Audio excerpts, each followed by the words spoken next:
Shalom, salam sejahtera, senang bisa berjumpa lagi. Saya ingin membagikan firman Tuhan, tapi sebelumnya mari kita berdoa.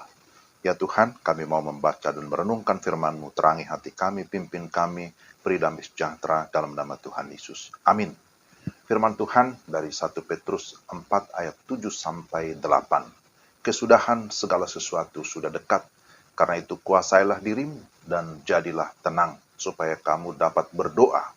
Tetapi yang terutama, kasihilah sungguh-sungguh seorang akan yang lain, sebab kasih menutupi banyak sekali dosa. Demikian firman Tuhan.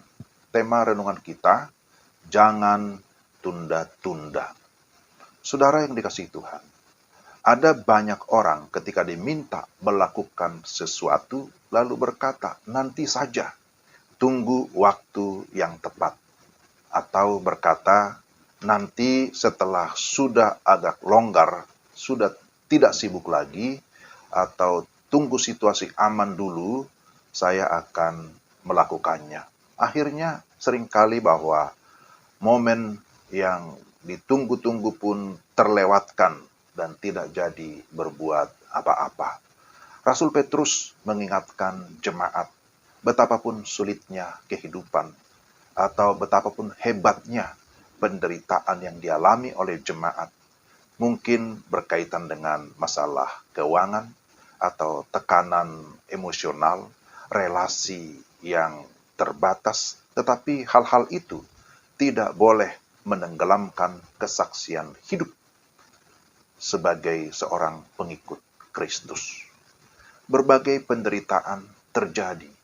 Tentu itu juga harus kita maknai bahwa di dalam segala situasi apapun ada tujuan Tuhan, terutama untuk menguji ataupun memurnikan iman kita.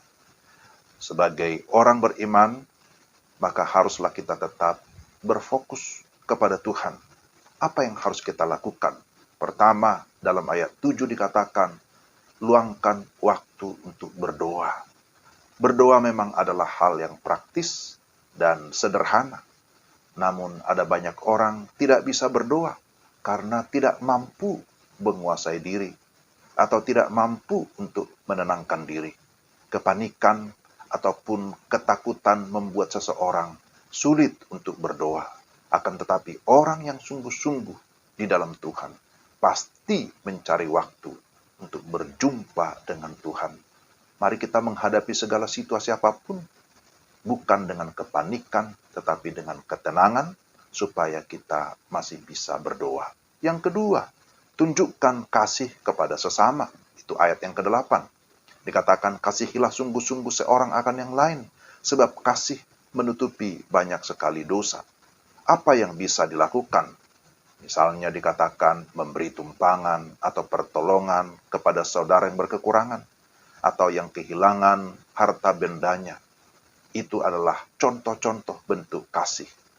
Tapi yang ketiga dikatakan, pakailah setiap karunia ataupun talenta yang Tuhan berikan untuk melayani satu dengan yang lain. Ayat yang ke-10, Tuhan memberikan karunia yang berbeda-beda untuk saling melengkapi satu dengan yang lain.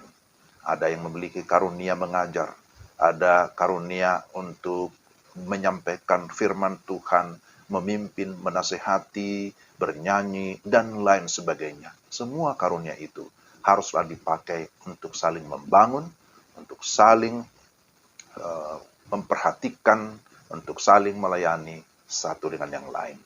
Nah, saudara-saudara, bagaimana kita melakukannya? Maka dikatakan di sini, lakukanlah dengan iman, lakukanlah dengan segala kesetiaan secara terus-menerus. Kapan kita melakukannya? Lakukanlah sekarang. Jangan tunggu besok. Jangan tunggu lusa. Jangan tunggu nanti. Jangan menunda-nunda. Apa yang bisa kita kerjakan sekarang, kerjakanlah dengan segenap hati. Ketika kita melakukannya dengan setia, melakukan sesuatu dengan iman, maka Tuhan sendiri akan memberikan kita kemampuan dan kekuatan. Dan selain itu, Tuhan akan memberikan kita sukacita, memberikan kita kebahagiaan. Mari kita berdoa. Ya Tuhan, terima kasih untuk firman-Mu. Kiranya Tuhan menolong kami, supaya kami sungguh-sungguh mempergunakan setiap kesempatan, tidak membuang atau menunda-nunda kesempatan untuk kami senantiasa berdoa ataupun menyatakan kasih terhadap sesama kami. Terlebih ya Tuhan, biarlah kami senantiasa berserah kepada Tuhan dalam segala situasi, sesulit apapun, kami tetap meyakini bahwa Tuhan akan memberikan kami pertolongan. Dalam nama Tuhan Yesus kami berdoa. Amin. Demikian renungan kita hari ini. Tuhan memberkati saudara sekalian. Salam.